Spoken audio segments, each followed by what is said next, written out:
So we just closed today's trading session. I was able to make $904, took 14 trades today. Let's talk about those. Let's talk about where the overall market is at. Now, SPY did close today in the green, not by a whole lot, but green. We were talking about this last week where SPY, as we did shift direction here, clear break over our MAs after trading 3 days below. We did see that switch of direction. Now we have pushed up here to 665.80. And if you guys remember what I said, we were watching that 668 area. So we're still a little bit off of that. Obviously, that would be slightly above all-time highs, which is still in range here. Or rejection back down to 654. So we did end up choosing a direction, sticking above MAs through today, and we saw some positive movement to the upside. That was Friday's session up into pre-market, but spent today trading lower. Now, we are sitting about, let's see, a little over 0.5% off of all-time highs. Like I said, I took 14 trades today. My biggest P&L winner was on Carnival Cruise Lines, or CCL. That was a my biggest winner was actually, I take that back, 51% on Etsy. So Etsy here came out with $690 profit, or 51%. CCL, $527, or 36%. Now, with CCL, this was a long position where we saw that CCL reported earnings this morning, and we essentially were able to capitalize on a little move here. Quick reversion to our mean. This was a bottom to mid tide, right? We'd categorize it as that if we're talking about setups here, because, well, CCL was still balanced. It did move to vertical later in the session, but we were able to hop in here and using our VWAP, okay, well, we caught just about 2.5, a little over 2.5% to the upside. So again, we were watching bottom VWAP. We held bottom VWAP. We played a bounce off of bottom VWAP up to middle VWAP where we locked in profit there. Would have been risky to try to hold it any longer, seeing obviously that we were rejected at top VWAP right off the open, broke right below mean, and we were trading on bottom. So again, a low to mid tide trade there.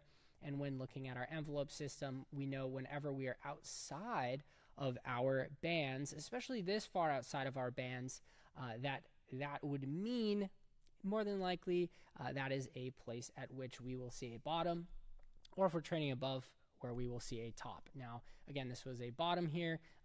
The arrow won't line up because I just switched to a 10-minute time frame. So typically I'll use my bands on a 10-minute. I will use my VWAP on a 5-minute. I'll use my MACD on a 10, and then obviously when we're trying to identify if the market is balanced or imbalanced, I will use a 30-minute bar chart. So by looking at our envelopes here, we are trading way outside our blues. Look at the market, in this case CCL. All right, we're balanced. What can we expect? A reversion to our mean. What is our mean? That is our 8-day EMA. So you can see here, we moved, I entered around here from our, again, trading pretty far outside. That was around 29.80 a share up into our mean. You can see that there.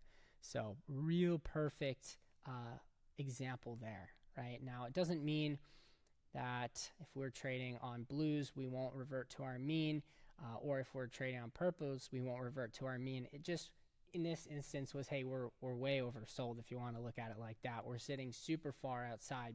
We saw a pretty drastic move to the downside off of earnings pre-market, and we saw a quick reversion to our mean. So our mean being our blue again there, 8-day EMA.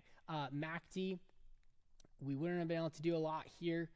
Volume was decent on this move. MACD was pointing down. This was a quick move to the upside, but not a true shift of direction. So that's something important when we look at getting out, even though we wouldn't use MACD to get in because you don't see a whole lot here. There was no shift. There was no directional change. We could see the market was increasing. Speeds were increasing on less volume, keep in mind. But at that point, it was, hey, MACD is still super, super far apart, and we're definitely not going to be heading back up anytime soon. So that was that trade.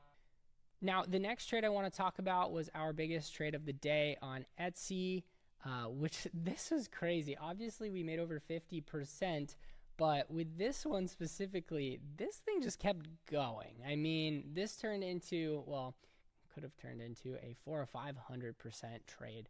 So incredibly, we were able to somehow, on this crazy move to the upside, remain balanced. Our MAs came pretty close here. They didn't touch, they didn't cross. And so what we could see here, if we look at where I got in, I got in here and sold here. And you're like, wow, you missed out on like the entire move. That's right. But let's drag in another chart to give you some different perspective. Because when I was watching this, okay, it looked a little bit different. So Etsy, okay, was trading pretty flat here. We started getting some momentum to the upside, a lot of volume coming in, pushed up here. That was our high, 68.50 at that point, pulled back. You can see my long at 67.54. That was when the order hit my software. I did enter a couple minutes after. And then we ended up trading up real quick here, 50% to 69.08. And then you zoom out and this thing just kept going. But that is okay. 50% is huge. I try not to look back at trades. Obviously, $700 is great. I'm doing it for the sole purpose of the YouTube videos. Otherwise, I would not be looking back at trades that I took. But what do we see here? We saw a clear break above. After trading below, we can punch this in so you can see a little bit more clearly. But clear break above middle VWAP after trading below. You can see how we saw high tide, mean to low tide, traded below our middle VWAP, moved off low to mean to high, and then started trading along our top VWAP. At that point, well, let's look at MACD. Speeds were increasing each 10-minute bar, and we were increasing on, I wouldn't say higher volume, right?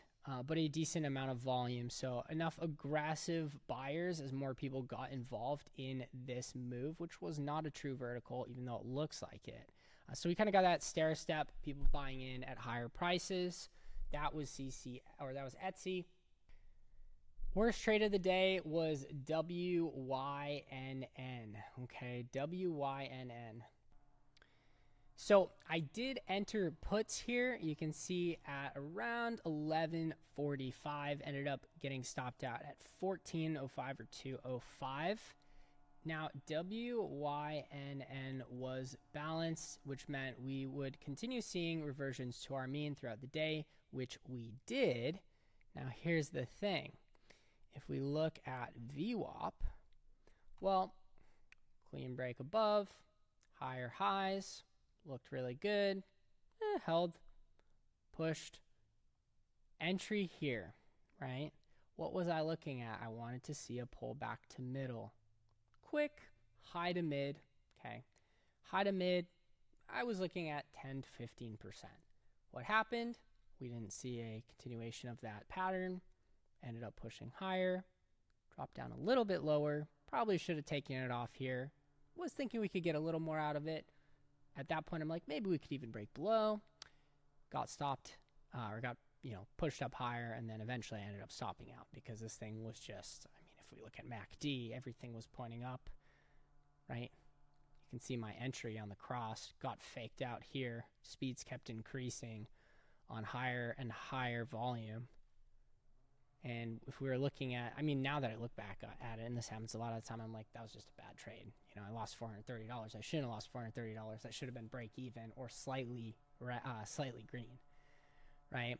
So we were like greens to yellows to greens to mid to greens to reds to greens to reds. So you could see how we actually, again, I'm like laughing because I'm looking back on it. Like, why did I take this? We were forming technically lower bars on higher bands, showing us that these were true higher highs. This thing just had a ton of momentum, right? If we were forming lower bars on lower bands, that's one thing. But we saw almost purples, then yellows, then greens, then reds, then like even higher reds, like we're slightly above reds, right? So we can see how every time we came back, which we did, we came back on a higher band. We came back on a higher band. So I got involved here. That could have been the TP, but we didn't trade any lower than reds. I mean, should have seen that, right? Anyway, that's why we're here, to learn and make mistakes. That's fine. But at the end of the day, we were able to offset that loss, which was 33%. That was the biggest loss of the day, and still come out almost $1,000 in the green on the day.